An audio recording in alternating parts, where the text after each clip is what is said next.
Hello. Welcome to Port Misery, a GH podcast where we try to figure out why everybody's so miserable in Port Charles this week. Hey y'all, I'm back.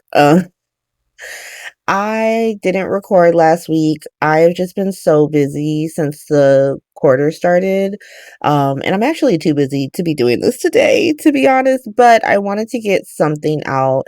So this is going to be a different sort of setup today. I'm going to try and play a little bit of catch up. Like it's not going to be too much from last week, but I'm also not going to be going by the days this episode. I'm going to go by specific versions of GH. So like Black Hospital, Spy Hospital, that way. Because I'm gonna record this entire podcast in one sitting instead of like going back and being like, be right back. Like I'm gonna stay with y'all the whole time. I'm also not putting images in this. Now, if you are most of my listenership is on Apple Podcasts. So like y'all weren't getting that anyway. So this is gonna be a regular podcast for y'all. But I know people on Spotify, YouTube, like you guys can see the images. You just see a nice big version of my logo. Here it is. It's very fun. I'm very proud of it. If you would like the lore of it, essentially, it is a coffee stain with that is encircling a bullseye because of Mob Hospital. So those are two Mob Hospital. I mean, okay, so the coffee stain is obviously Mob Hospital. It is a reference to Sonny Corinthos being the co-owner of Corinthos Coffee. We're a legitimate business. And then we have the bullseye. This can represent Mob Hospital, Law and Order Hospital, Spy Hospital, a lot of hospitals. To be honest, a lot of different hospitals will end up shooting someone. So it's not even special. And then, of course, we have the heart monitor sign that goes into like a little smiley face. So very proud of it. And you get to see it if you're watching on YouTube or Spotify, or you could just listen, just listen this week, go about your day, do some cleaning, do some work. But it's going to be a little bit of a different setup, less chaos, just more streamlined. And so welcome to the I'm tired edition of Port Misery, because ooh, y'all, I'm tired. I'm both physically tired from having to work so much, but I'm also tired of several hospitals on this show because these people are doing too much. They're doing way too much, and I'm over it. And so let's start. We're going to start with Black Hospital. Yes, Black Hospital is the first hospital we're starting with, and y'all know what it means. I go from least, the one I like the least to the one I like the most. And so let's do Black Hospital. So last time on Black Hospital, obviously we learned that Portia is pregnant, and Jordan like just guessed. She just guessed this, and she happens to be correct. But it's literally a guess. She doesn't have any proof of this. Yet she cannot wait to tell Curtis Ashford because she's a loser. She's a loser, and I'm going to get into why as we go through the week of Black Hospital.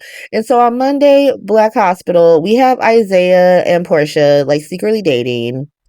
He wants to take her to his cabin. Like, oh yeah, the cabin. That cabin's finally coming up. The money pit cabin is finally coming up. It really does look like a money pit. It's literally like a one-room cabin. Which I guess makes sense. I'm not big on cabins, to be honest. So I'm a city girl. And so y'all let me know if that's like the standard, like cabins are traditionally built like a studio apartment in LA, but it was literally like a one-room cabin. Just like one room. I don't even know where the bathroom was. Portia was like, oh my God, are the walls stained? We're not there yet. Let me go back. But they're trying to date when Trina interrupts. And like, we have to sit and pretend like Portia and Curtis were married for 25 years. Like, why is this such a weird, like, your parents got married 2 years ago. It didn't work out. It didn't work out. You didn't grow up with this man. You don't know him like that. To be honest, you hated him for most of your run. Like it's a 50-50 split between you absolutely hating Curtis and Jordan's guts because of Taggart. And now you're like, my dad. And it's such a weird turnaround. I actually can't stand it. But Portia's like, oh, everything's going to be fine. Are you going to be fine? Trina's like, I'm going to be fine. But if you guys want to, it's like, it really sounds like she wants to parent trap her parents and like, what the fuck? What? Okay, but whatever. Because of all this, it seems like Portia's not going to go to the cabin, but then she does go to the cabin, and he's immediately like, "Drink this wine."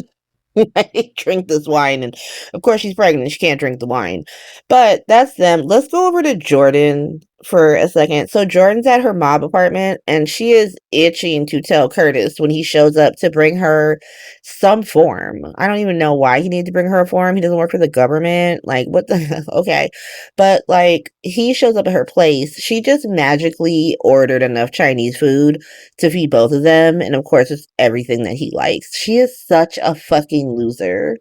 Such a loser. And of course, he immediately is like, "So yeah, I've always been in love with you. I shouldn't have broken up with you. And I think we should get back together." He hasn't even called a divorce attorney yet. He hasn't called a divorce attorney. He is still married to Portia. You're declaring your love for Jordan, but I'm supposed to believe you haven't been having an emotional affair with this woman for 10 months at this point. You fucking serious? Are you okay? Okay. Um, but by Tuesday, Jordan is like, "Oh my God, I would love to get back together with you, but I can't. And there was lies between us, and I don't want any more lies." And she tells him that she essentially thinks that Portia's pregnant. She doesn't have any fucking proof, and she tells him that she thinks she's pregnant. And the only reason why she does this is because she doesn't want there to be lies between them for when they get back together. What a loser ass bitch. Like, you, this isn't even you as some friend, like, "Oh, you have the right to know." You're like, "I'm worried about what happens to me and my relationship with Curtis if I lie." And it's not even a lie. It's just minding your own fucking business because you don't actually have any proof.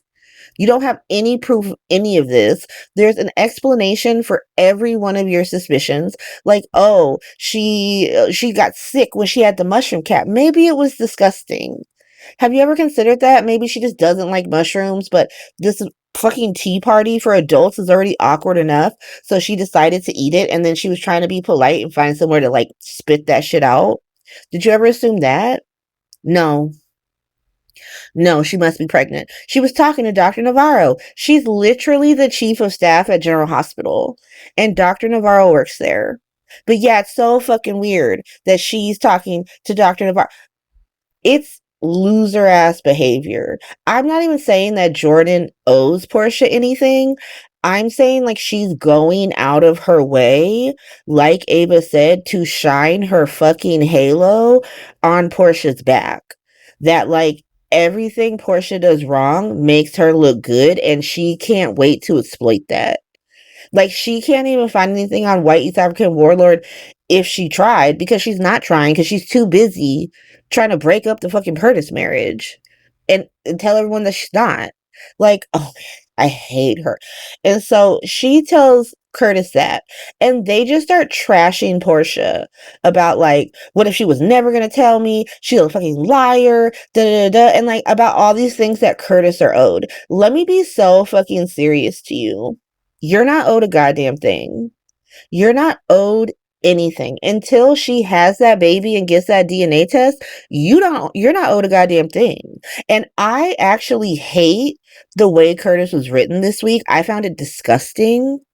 I've never disliked a character that wasn't doing some like outlandishly cartoon villainy shit the way I dislike Curtis for how he's like talking about this woman's pregnancy. Like, he's literally talking like he's owed a fucking baby. Like, for various reasons. He's like, even the way he describes it, he's like, "Well, she's pregnant with my baby." Okay, first of all, we don't know that. I know that he doesn't know that, but we don't know that. And at best, she's pregnant with y'all's baby. Y'all get this baby equally. And so I don't know why you keep saying mine. And like, he essentially, we're gonna get to it. We're gonna get to it. And so he's pretty much tells Jordan he still want to be with her, but he got to go figure out this Portia shit.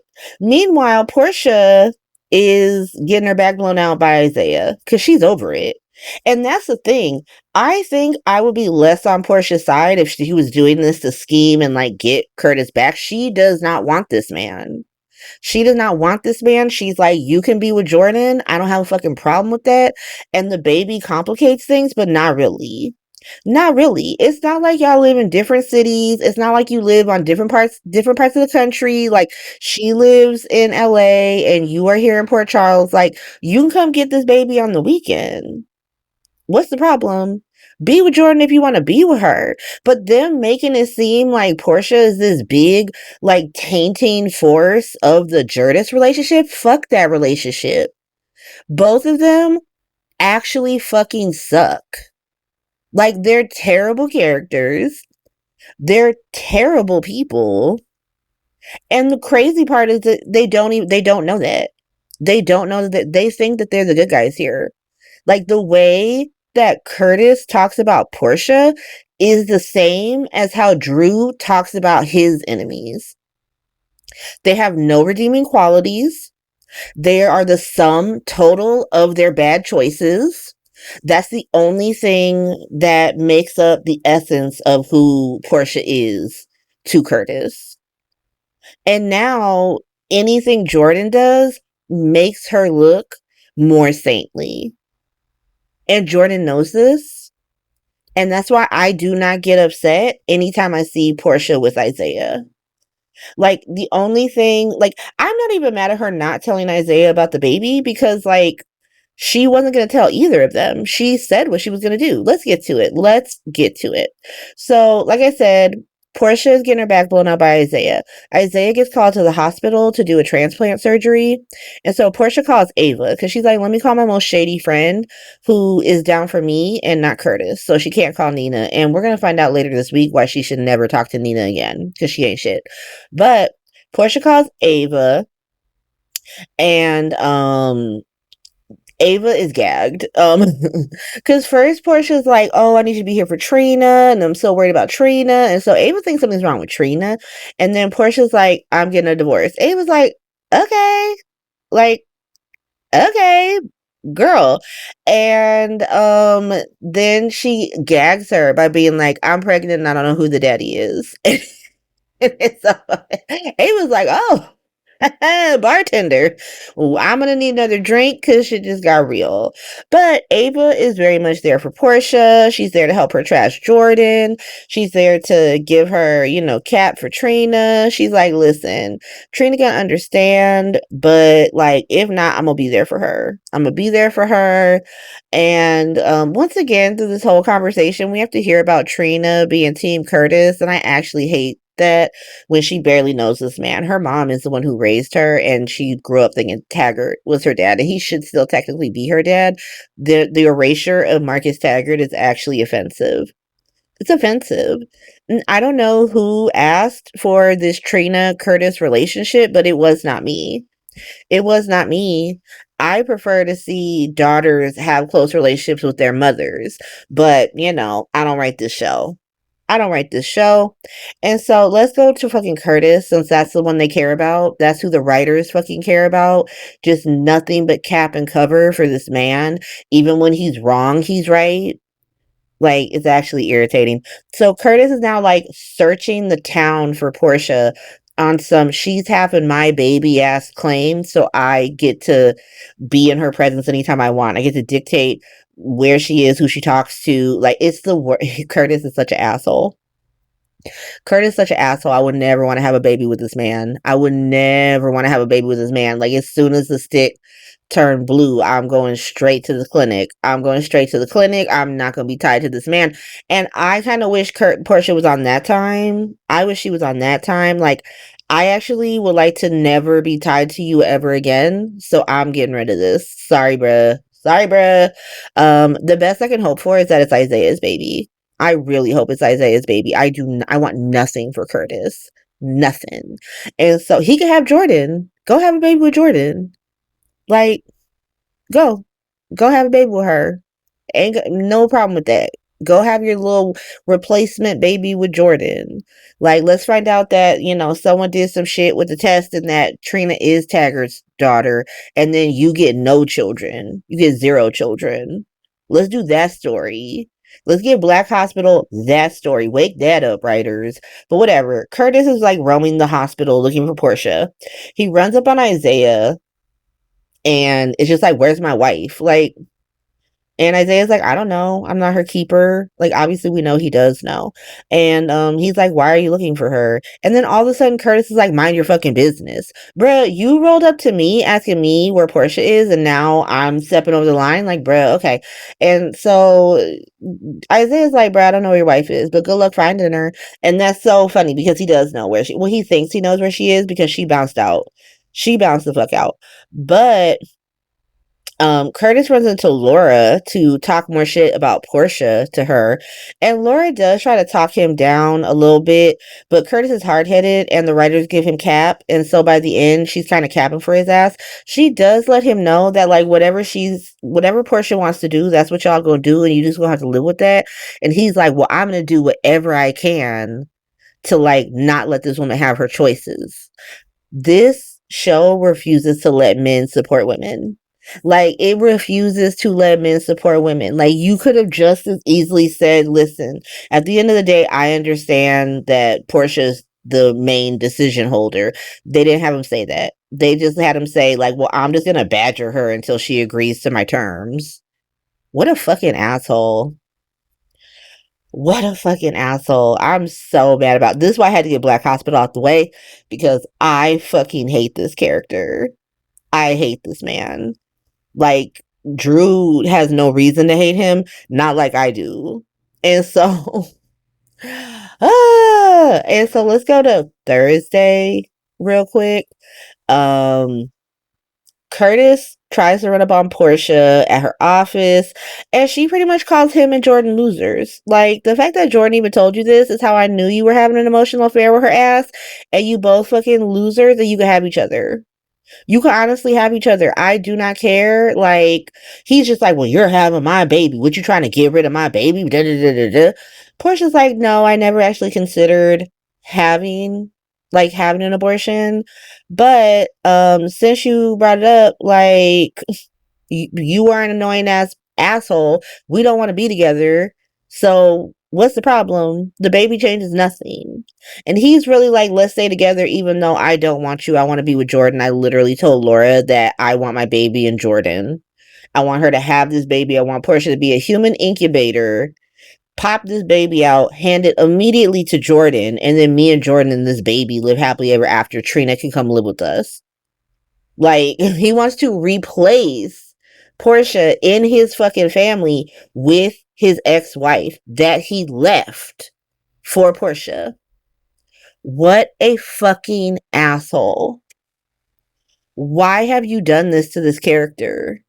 Why do you have him in the most annoying triangle that makes him, like, sure, you have a few people who, they're allowed to feel however they want to feel, and they feel bad for Curtis and they think Portia is the devil. Great. They can say that on their podcast. On this podcast, Curtis is a fucking asshole. And he deserves nothing. He deserves nothing. I want him devastated at the end of this. I want that baby to be Isaiah's. I want Trina to be Taggart's. I want him with nothing. That is how badly you have written this character for me. The way he was talking to her, like, I want to have this. I need to be in my bed. I need to be there every day. I need to do this. So we're getting a divorce. And so you won't be there every day. To a certain extent, we're both going to be not in our child's lives at certain points because we're not together. And your solution is for us to stay together even though we hate each other.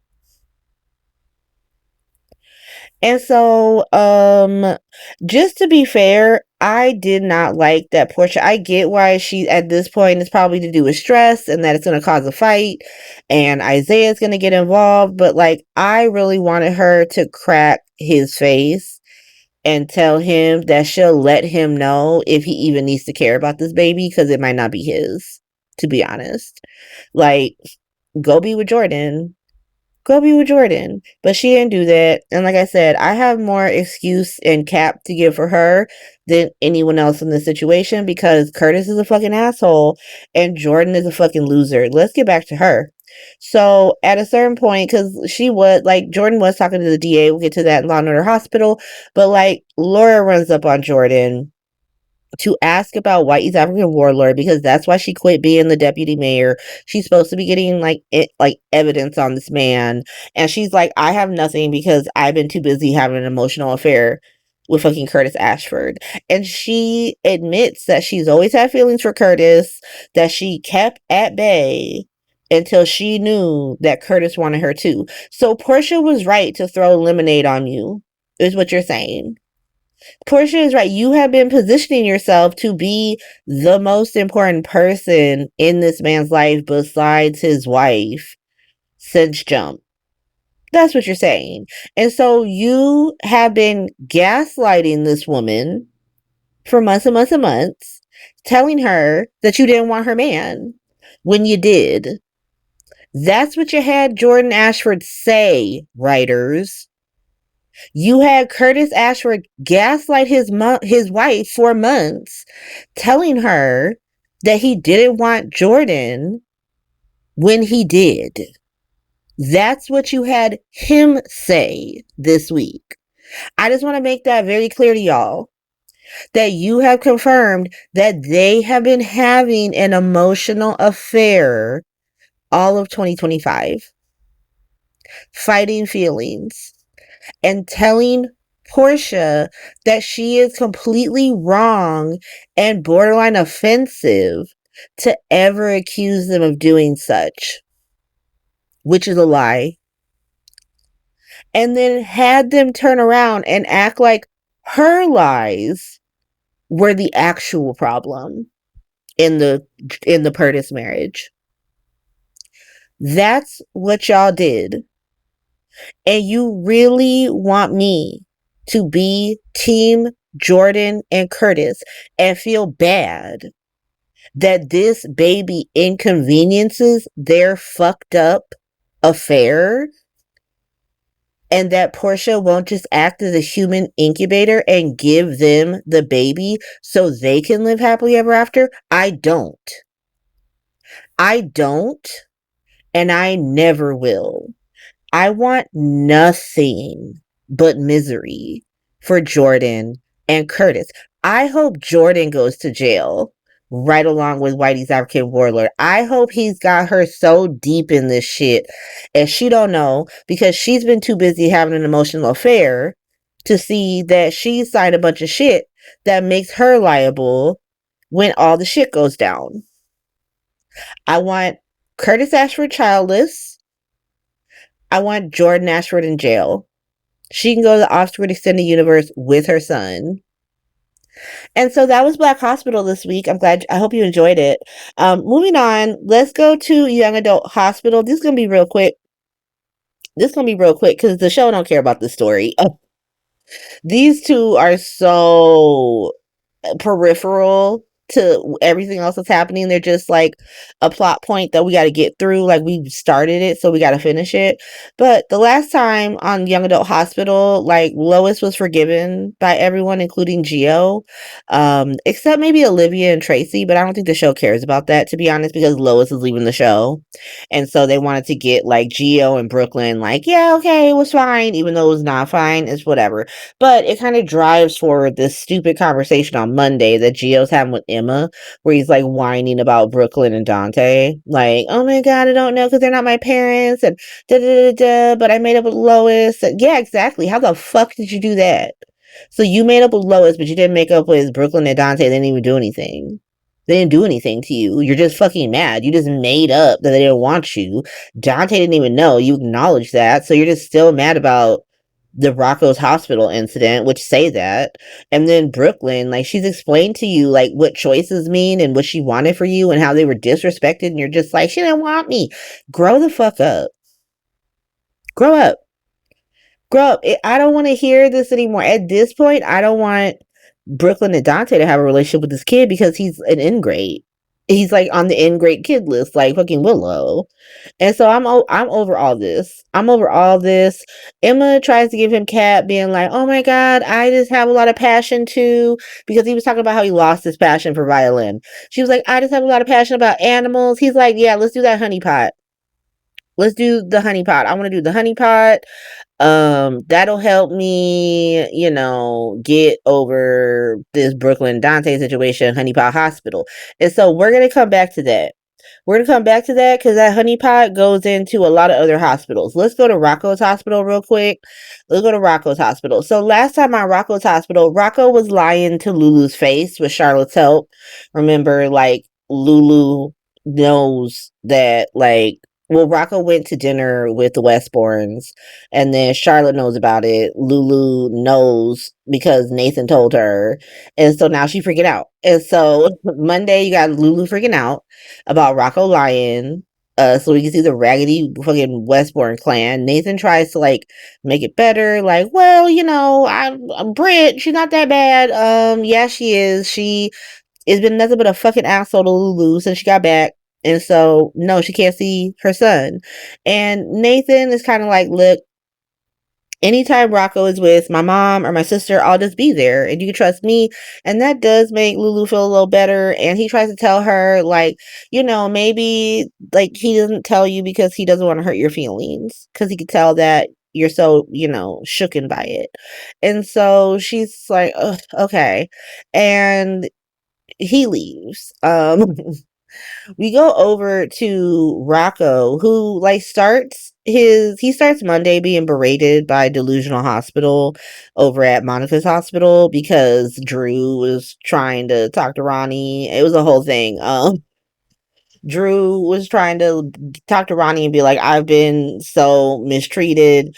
And then Danny and Rocco came in, start cussing his ass out because they can't see Scout. Well, Danny can't see Scout. Everyone else can see Scout, but Danny. Drew is trying to explain how, this is why, but Laura shows up, ruins all that. We're gonna get back to that. Let's follow Rocco and Danny. So Rocco and Danny go meet Charlotte over at the diner. They're talking about the meeting with Valentine, which I think is funny because I was like, you think they would have like already had this conversation since Charlotte already warned Rocco about Brit, but maybe it was for Danny's benefit. I don't know. But they bring that up again, and Rocco tries to be like, well, maybe your dad is just being a fucking hater, and Charlotte's like, bruh, don't do that. Don't do that. Like, you can pull that shit with mom, but my dad is just trying to keep me safe and by extension keep you fucking safe. So don't do that. Rocco's like, yeah, you're right. My bad, my bad. I'll keep that in mind. I'll keep that in mind. At that point, Emma and Gio decide they're gonna bring these children into this honeypot plan. This is the dumbest shit I've ever heard in my life. Like, what do you mean? Gio, you got cussed out for just being at a party that Rocco was at and got alcohol poisoning at. Like, you didn't take him there, you didn't invite him there. You were just there, didn't call anyone, and Dante wants to put you in jail. And so now you're gonna invite him into honeypot hospital shenanigans? That's what's smart. And Danny and Charlotte, you know that Danny is in some weird shit with Drew, can't see his sister. And so your suggestion is to get him potentially more in trouble with the law?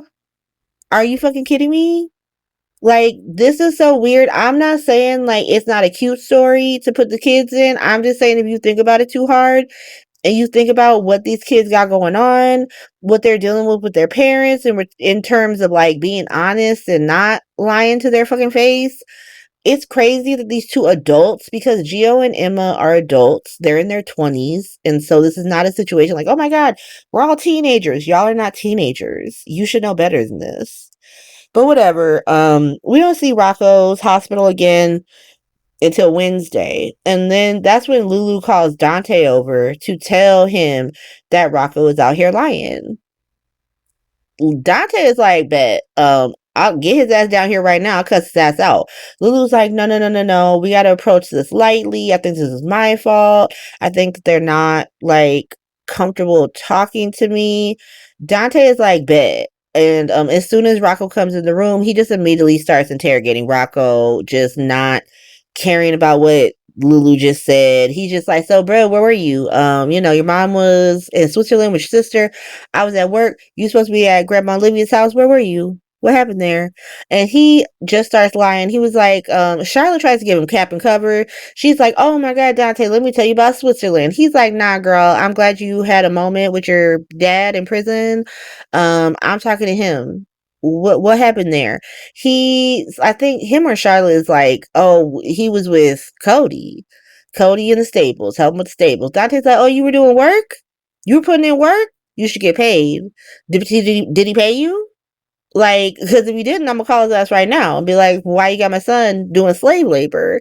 Rocco tries to really get out of this. Charlotte ends up just pulling his ass out the house. Like, oh my God, we need to go check on the dog or something. We gotta do something. Gets out the house.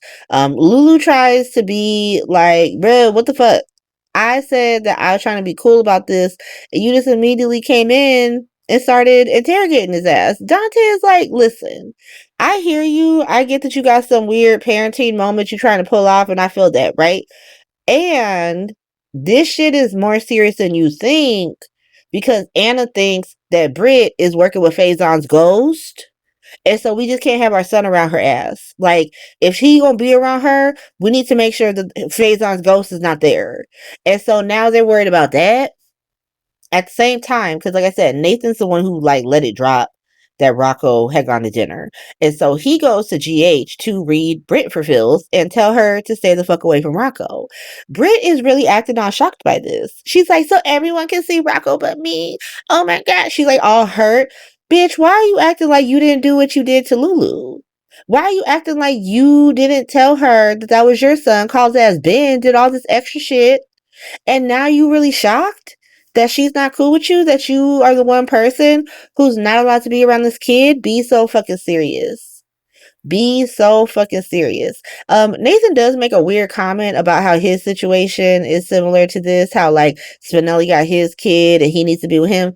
Bruh, be so fucking serious, Nathan. You not even a real person. You are a ghost too. Like, you just happen to be a friendly ghost where your daddy is an evil ghost, but you are a ghost none the same. And so, like, essentially Britt is like, what am I supposed to do? Like, if Rocco comes to me, she calls him Ben. Like, if Ben Rocco comes to me, I'm just supposed to turn him away. And Nathan is like, yeah, bitch. Yeah, that's exactly what you're supposed to do. And leaves. And I'm like, yeah, read her ass. Like, the fuck is wrong with you? Like, I don't feel sorry for you about this. You are literally out here working with your daddy's ghost. You don't even care. You are down to work with your daddy's ghost. We're going to get to it. That's by hospital. See how we're not there yet? But let's do Thursday. So Thursday we get some more Rocco's Hospital, just a little bit, where Lulu is telling Tracy about Rocco lying. Tracy is like, that's so sad. I'm gonna be so real with you. I do not fucking care about that because my family's house is about to get sold to my bitter enemy. We're gonna talk about that at Monica's hospital. And then on Friday, Lulu goes to tell Laura about Rocco and Charlotte lying, and everybody is way too damn calm about this. Everyone's like, well, maybe they have to lie to you. Maybe they have. Bruh, can you be so fucking serious? They are lying to their parents. That should be an easy, like, you caught. Don't lie to me. Like, I would have let you go. Because, like, parents always like to lie and say that they would have let you do something that you snuck out to do if you had just asked, knowing that they weren't going to let you do that. What are you talking about? Oh, you would have just let me go to the concert in West Hollywood that started at 11:30 p.m. on a school night if I had just asked, Mom, are you serious? Like, no, you're not. But at that point, it's the fucking past. You could just, rewrite history and be like, if you just asked, I would have let you do it.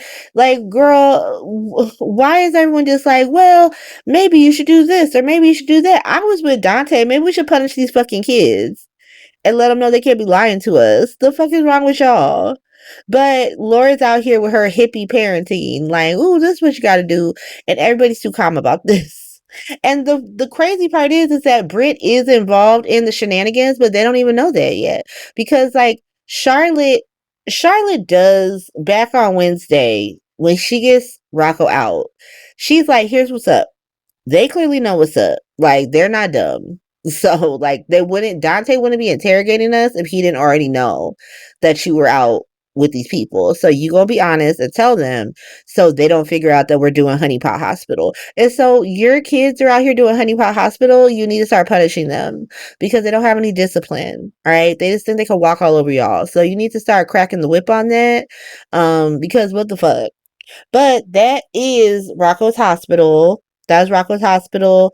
Uh, you know, Friday we get more of the honeypot plot for whatever reason. We're gonna get back to it in Spy Hospital, and so let's be at Spy Hospital. It oddly enough didn't infuriate me the most. It was a tie between no Black Hospital hands down won. Fuck them.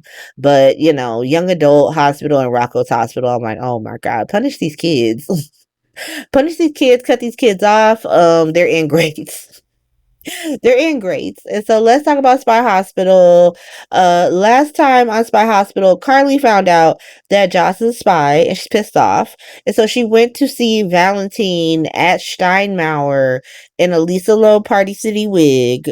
And he told her that she got to do a honeypot to get revenge on Pikeman.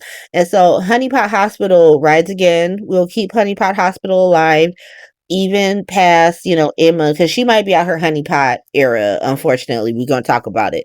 And so Spy Hospital really starts on Tuesday this week, and Jason runs up on Carly to be like, so why haven't you cussed out Joss or Pikeman? And she just lies to him like, well, you told me not to. And he's like, bitch, what? What are you talking about? Like, since when do you care about what I have to say and be irrational and shit? And she just doesn't tell him about the honeypot plan. She's like, listen, I got to date Pikeman because he likes me. And so that means that he's incentivized to keep my daughter alive. And so I got to keep dating his ass. I don't know. I don't know what to tell you. And so that happens over at the PCPD. Anna and Pikeman are fighting because Anna tried to go see Valentine. Pikeman was like, nope. And she was like, listen, I know that some Faison's ghost shit is happening and nobody knows more about Faison than me. And so you should just tell me what the fuck's going on. Pikeman is like, I don't need to tell you shit.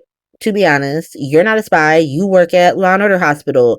But I will let you know that White East African Warlord is working with Faison's ghost. And so now Anna is freaking out. Anna is freaking out because she got confirmation that Faison's ghost is in play. And then Pikeman goes to see Carly, who is trying to honeypot him with the help from her honeypot sensei, Valentine, over at Steinmauer. And she convinces Pikeman to bring Valentine back to the U.S. She's getting all the tea. She's doing way more. Mob Hospital is gonna get shit done.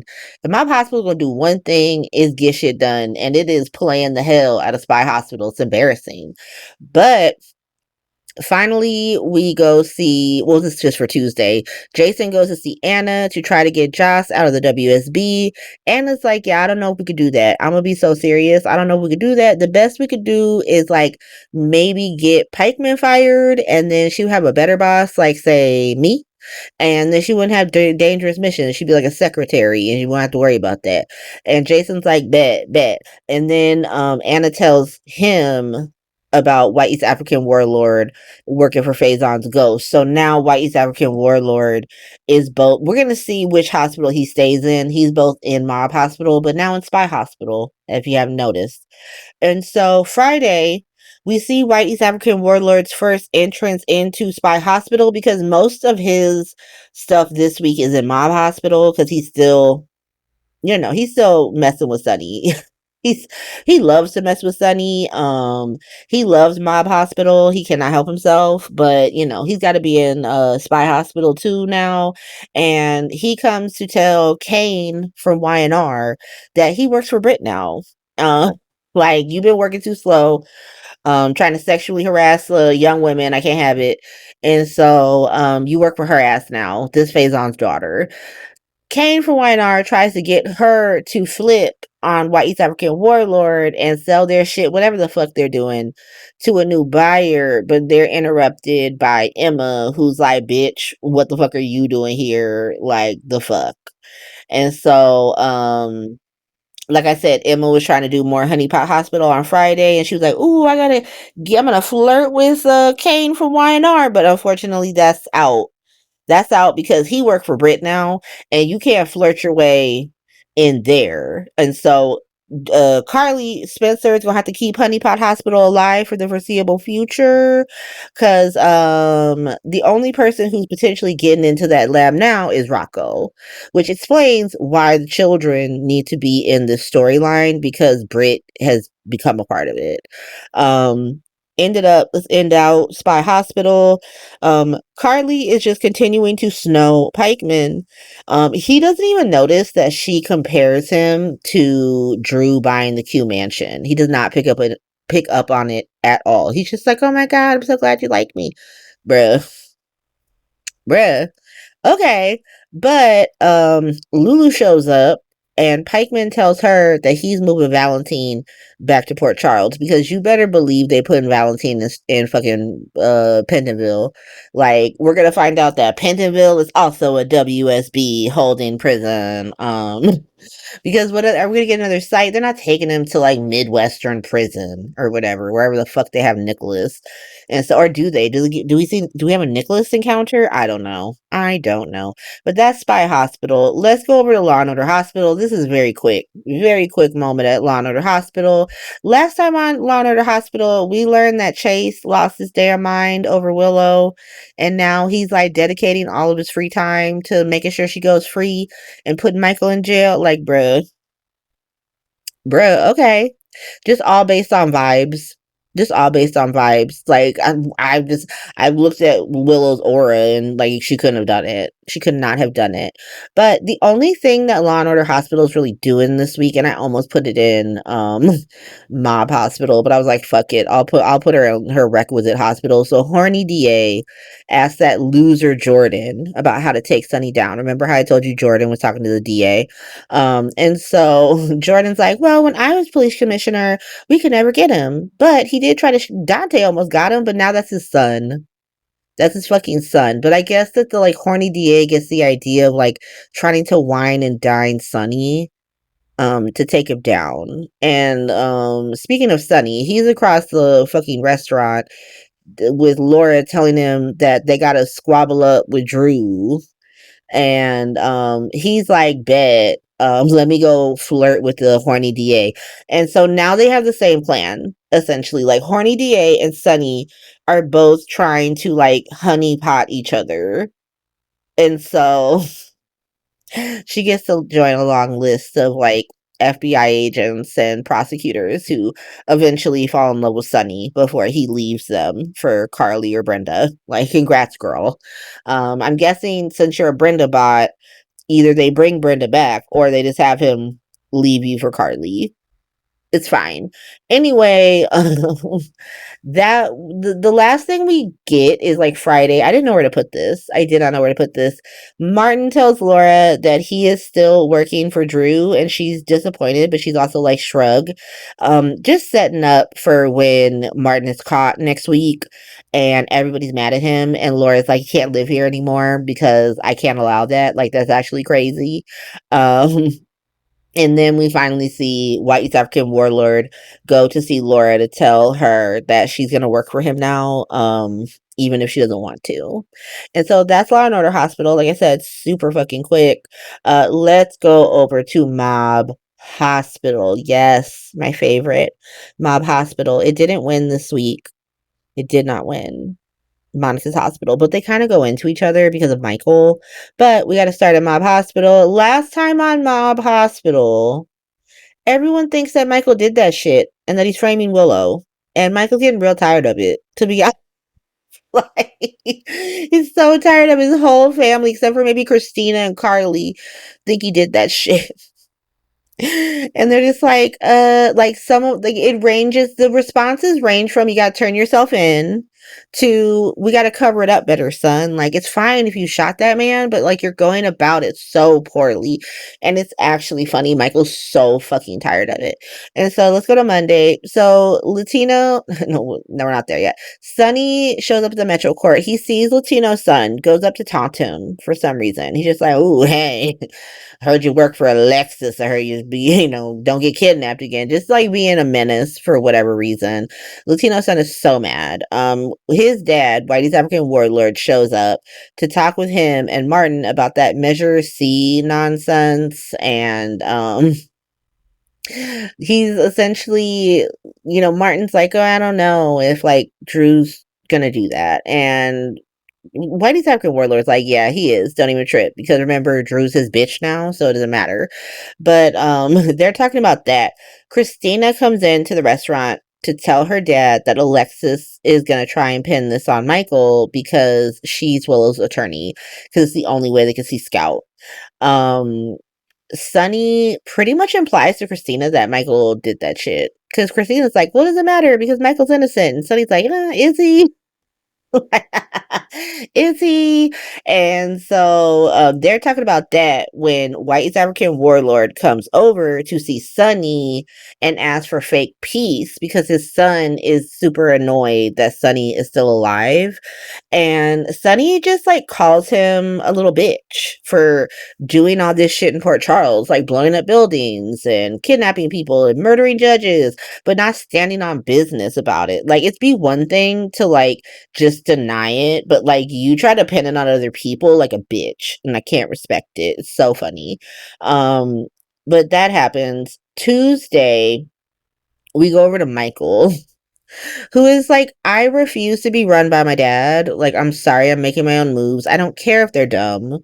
They're interesting and they're fun." And so he's like doubling down on the sex worker. He's like, "This sex worker is my key to freedom, and it's my key to getting that bitch Willow put in jail.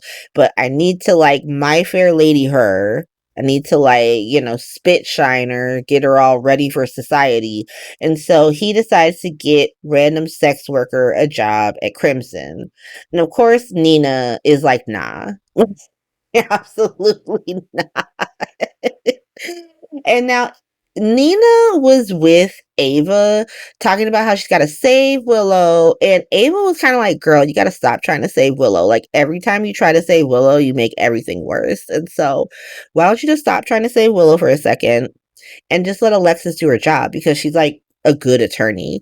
Nina's like, "Since when do you cap for Alexis?" She's like, "Listen, I'm not secretly best friends with Alexis and her daughter now. Don't even trip about that.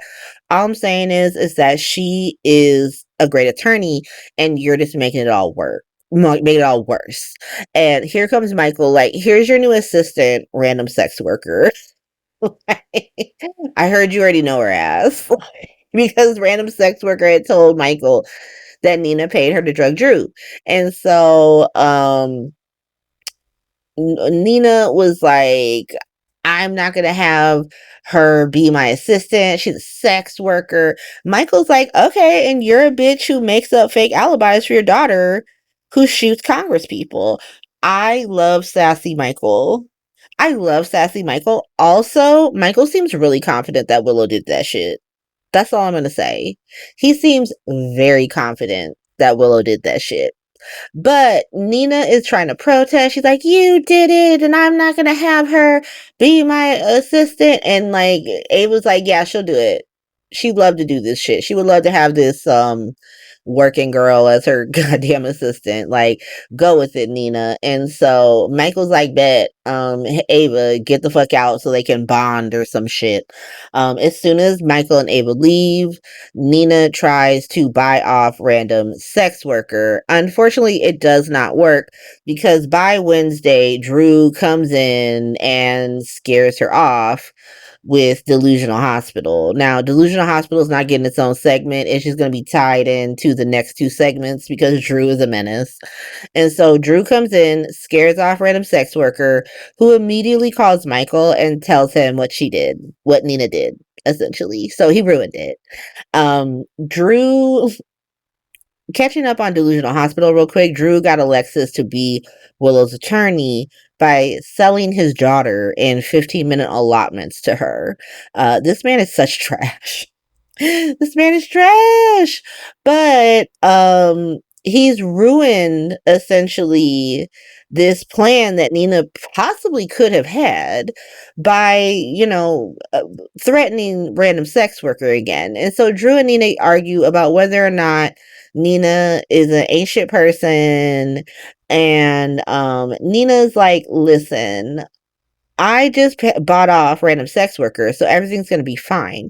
Drew is like, that shit don't even matter because I'm gonna buy the Q mansion and that's gonna make Michael go crazy. And Nina, like the rest of us, is like, huh? Huh? Like, you think buying Michael's family home is gonna make him crack? Like, you sound like you're on crack, to be honest. What are you talking about?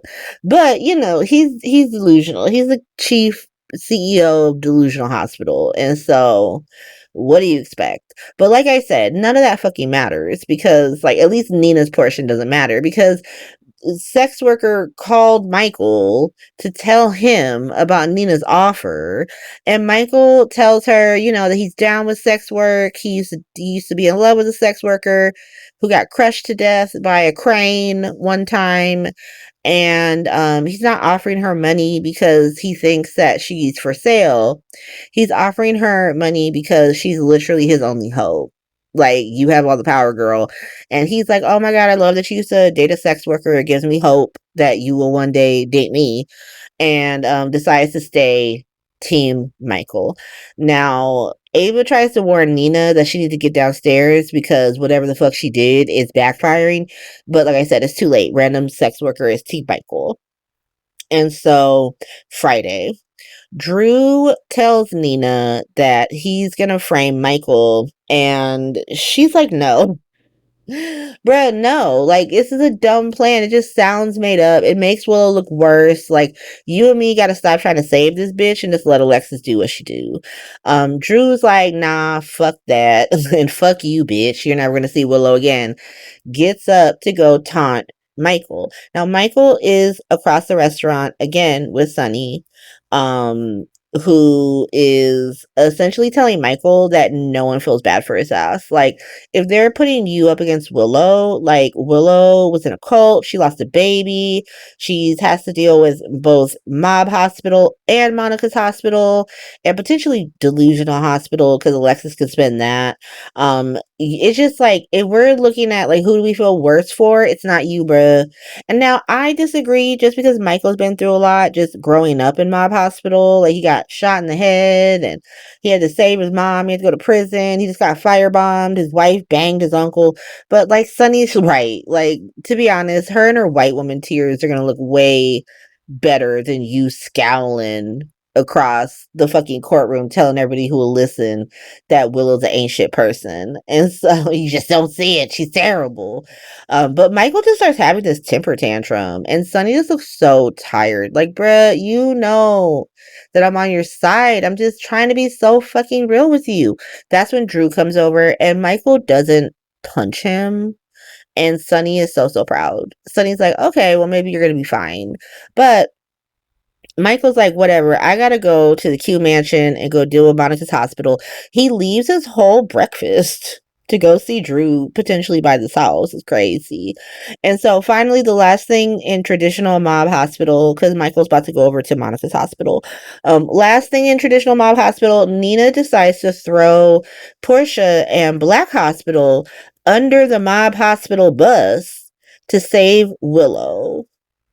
And she is such an ancient person. I'm glad she has Ava because Nina is just like, yeah, I just want you to know that Portia could have done that shit. You should totally throw her under the bus. I can't do it because she's my friend. No, she's not. No, she's not. This is not friendship behavior. Like, girl, the fuck? And so, that's Mob Hospital. Can I just say that Sonny looks so over Nina? Like, he's gonna use the information, but he was like, girl, why are you talking to me? We are not on the same side. And she was like, ah, please, please, son. He's like, yeah, hurt, make it quick, bitch. Loved it. Loved it. go away, girl. You're not in my hospital anymore. Like, I had to suffer through it for 2 years and now it's done.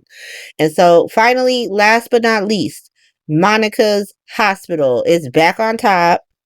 It's the one story we care about because it heated up last week. It heated up. If I was going to talk about the show, it would have been to talk about this storyline. But like I said, I was just so busy. And like, given the quality of this week's episode, hopefully that has been made abundantly clear because I am so busy, so busy. But last time at Monica's hospital, they had that raggedy ass tea party that I said this is a silly ass thing to do for like a 77-year-old woman. Like, why would you do this? But they threw the party. Somebody drugged working class Victoria Lord at the tea party. Now she assumed it was Tracy, and so she threw her ass out the mansion. She said, "Bitch, you gotta go." Tracy said, Bet. I'm gonna be petty and take a bunch of personal shit out this house. And so now Tracy got 5011 boxes over at Lulu's house because Olivia said she couldn't stay at the Metro Court. I'm gonna remember that, Olivia. Clock that about Olivia. Because Olivia truly ain't shit this week. But on Monday, we had that whole scene with Drew berating Rocco and Danny, and then Laura came in and cussed his ass swiftly out. She's just like, bruh, all the shit you're saying sounds like a reach. Like, it doesn't sound like this kid. Like, you trying to make this kid sound like he's one of the Manson family members. He just sounds like a fucking kid. This is some regular kid shit. What you talking about? Victoria Lord agrees and throws his ass out the mansion. Tells him she's not selling this mansion to him. Like, absolutely the fuck not. And then her and Laura sit down to have like an OG lore dump where Laura gives her some OG GH lore about Monica. And I kind of loved it because, you know, obviously Erica Slezak was on One Life to Live for most of her soap run, but she knows like she was on in the 70s. And so like those OG storyline, it was a very cool moment. It was a very cool moment. But by Tuesday, shit's about to go up in flames over at Monica Hospital because all this shit's coming out on Tuesday. And so Olivia and Ned invite Tracy to go to lunch at the Metro Court. Tracy's confused. So she's like, well, Olivia don't even want me at this hotel. So like, is she gonna be mad? Olivia's like, I'm the one who planned it. Fuck you, Olivia. Fuck you. And we're gonna get to why. Ned and Olivia are not loyal. But Olivia is trying to get Tracy to apologize and be nice to working class Victoria Lord. And Ned is like, you should apologize so you can come home and scheme on her ass. And excuse me. And Olivia's just like, no, that's not what I meant. Michael shows up. Michael is like, I 100% agree. Like, you need to be back in this house, Tracy. So you need to go apologize because I need you watching her ass, not scheming on her ass. And if she needs to be kicked out of this house, then we gonna come together as a family, kick her ass out. Don't even fucking trip about that. And so they convinced Tracy to apologize to working class Victoria Lord. Over at the mansion, Martin shows up and it becomes like immediately clear that they know each other. And I mean, the show does not beat around the bush. Like, Victoria Lord is like, bro, why you here? Like, we're not supposed to be seen around each other. Like, what the hell? And he immediately starts shaming working class Victoria Lord and her working class background. He's like, bitch, who you talking to? Who you talking to like that? Don't talk to me like that. If it wasn't for me, you'd be slinging hash in Durham. Why is everybody so pressed about her being a fucking waitress? Like, I get why they had Tracy say it because it's supposed to show her like level of elitism and classism, and like even though she's right about working class Victoria Lord, it doesn't make it right. But like, Martin, what the fuck? Like, you are literally a brokey, so why are you talking to her like that? But we learned that Martin did forge the will and that the only thing that Victoria Lord was supposed to get was that locket. And so at this point, Martin's like, I want you to sell the house to Drew because he realizes that it'll just fuck with Tracy all the way up. He goes full fucking Batman villain in Tuesday's episode. Like, just a complete 180. He's like, listen, bitch, and threatens her and pretty much tells her that like he has made it so she looks guilty. The only person who looks guilty is her. How does that work? How does that work? As you pointed out, she is a waitress who was slinging hash in Durham. And so how all she has to do is say that you've been working with her and people will believe that. And so I don't really understand why she's scared like this, but here we are. Like, especially since he's Drew's attorney and the family don't trust Drew anyway, like this would make sense to them. But whatever. He essentially says that Tracy did all these things to him and he's gonna get his revenge on her fucking back if he has to.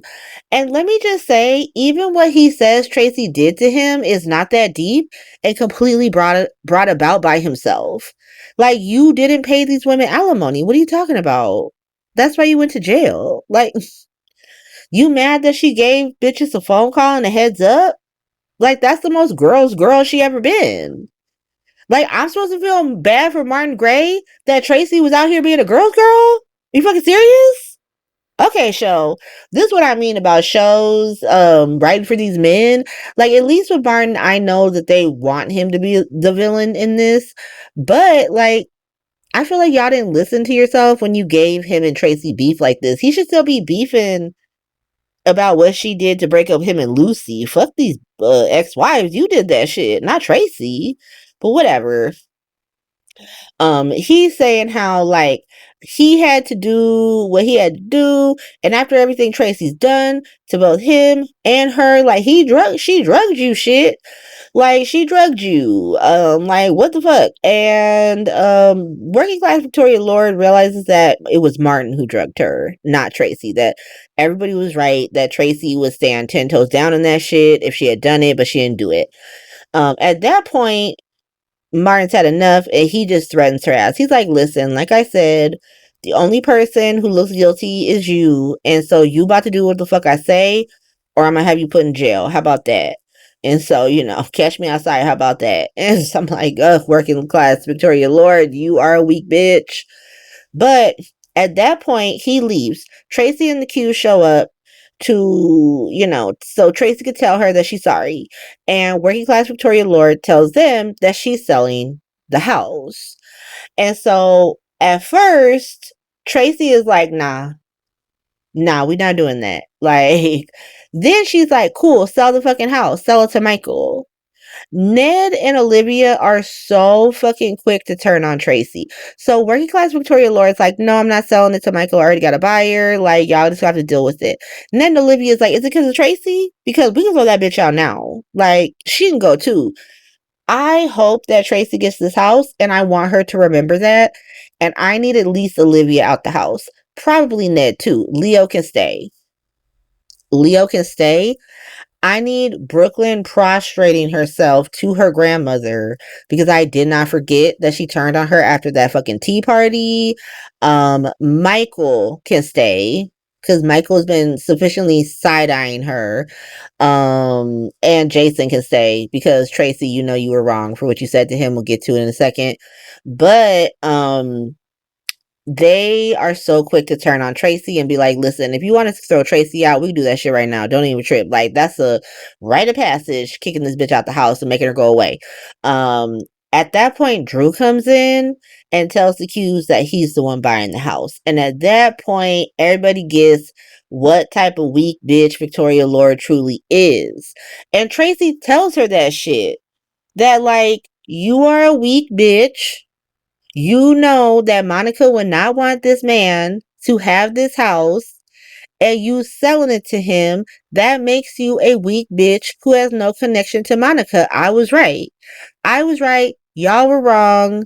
And now you're fucking homeless. Because this is not my fault. Like, I mean, she does kind of concede that maybe it's her fault later on. But in my head canon, she always knew this wasn't her fault. That this bitch is a weak bitch. But Tracy tells her she's a weak bitch and she leaves. The only thing that could have made this shit better for me for Wednesday's episode is if she snatched that locket off her neck on the way out. Like, give me that locket back. Like fucking the ATL, like, give it to me. But by Thursday, you got Cody calling Molly, who thinks that they're about to go on a date. Is very embarrassing for her because she showed up cute and he was like, no, I'm here to ask you to help me with weak bitch Victoria Lord trying to sell this mansion. she's kind of like, well, I mean, it's her mansion, so she could sell it if she want to sell it. But then he essentially tells her that he's selling it to Drew, and then she's like, "Oh hell no, that's not gonna fly." Um, it's like very cute actually because she's really trying to get him to stay in town. She could care less about the Qs and what the fuck they're about to do. She's just getting trying to get like, oh well, you could work at the stables at Spoon Island. She's trying to get him sent to Mob Hospital, clashing into Spy Hospital. Like, you try to get that man killed just so you could date him. Like, date him if you want to date him.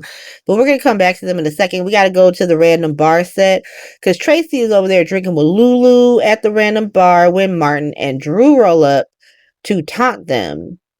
Now it's fine because Jason comes in and kicks Drew's cane and escorts his ass out. He was like, get out of here, bruh. That shit was so funny to me. I could not. I was dying at that. I was like, not just kicking the cane. Like, cause he could still pretend. I tripped. I didn't mean to kick his cane. That was innocent. But also, he was berating women. It was just kick his cane again. I love it. I need him to always have a cane. But Jason gets him the fuck out of there.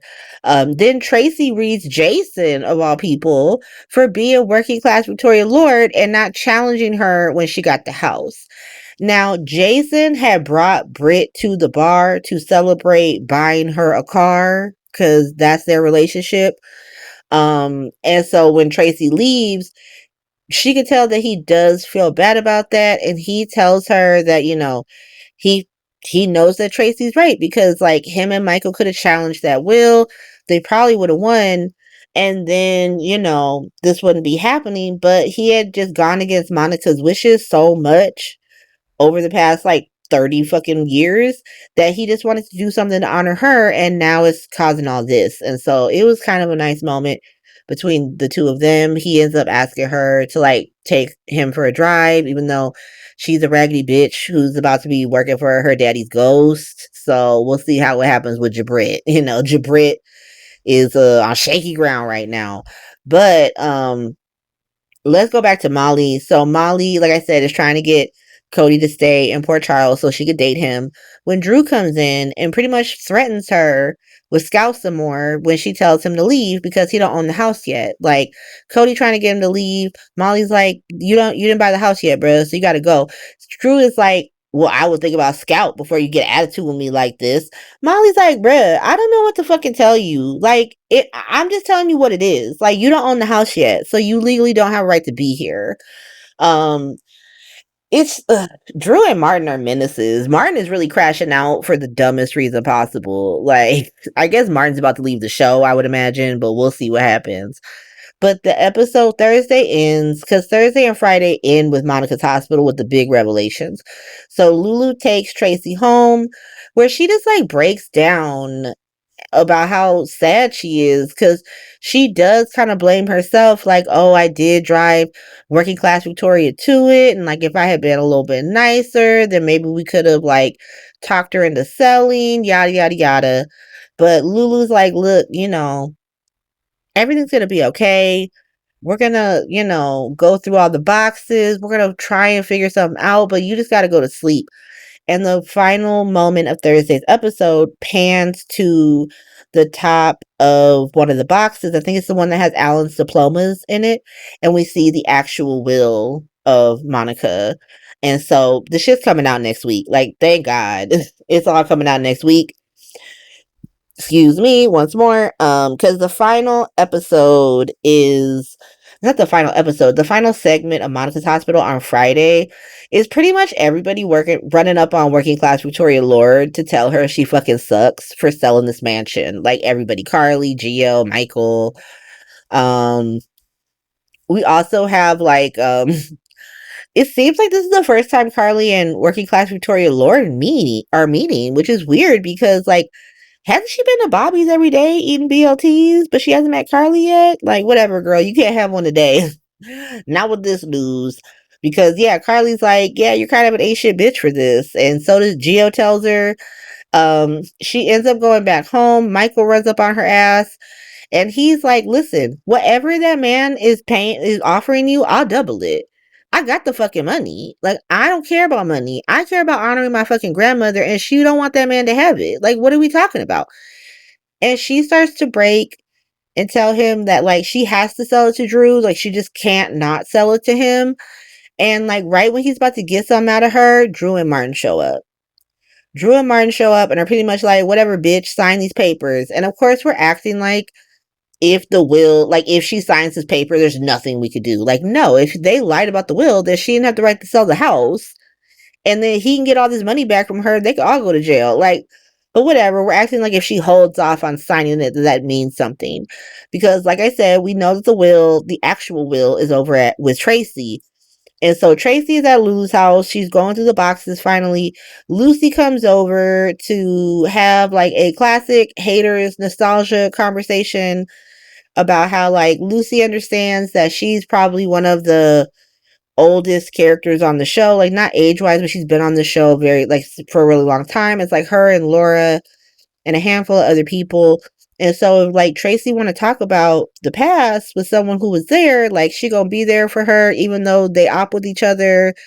They're in Haters Hospital together. Like it's a very cute conversation. They talk about like, you know, the train set and all the stuff.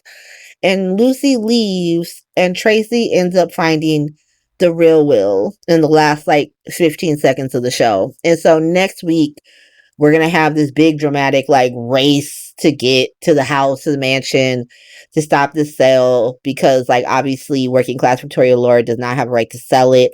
The question I have is like, how does she get everyone but Tracy to still fuck with her at the end of this? Erica Slezak got it in her. She got that dog in her. And so that was the week. Hopefully it is not too contrived and like discombobulated. Sorry I couldn't do the actual like setup format that I usually do. Like I said, that takes me about 3 days to do, including like recording every segment, watching the episodes so I can record them, going through every episode to find the screen stills to put the images in, and then of course adding them where they need to be added.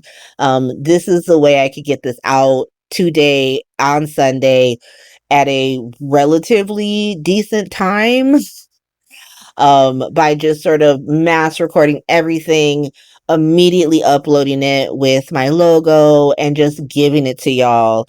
And so hopefully as when the quarter winds down and I have that like month-long break between fall and winter quarter, I will be able to do my old format, but I might just do this for the foreseeable future, just to make sure I have episodes coming out. So please let me know what you guys think. Was this too difficult to understand? You got to find a different way, girl. Like we're fine with you recording from beginning to end, but this is, you know, something else. Or are you like, I'm fine with this. I'm just glad to have it on the, you know, I'm just glad to have it once a week. Let me know. But thank you for listening. If you like this, feel free to like, subscribe. If you're listening to this on Apple or Spotify, please give me 5 stars. And I will see you next week. Bye.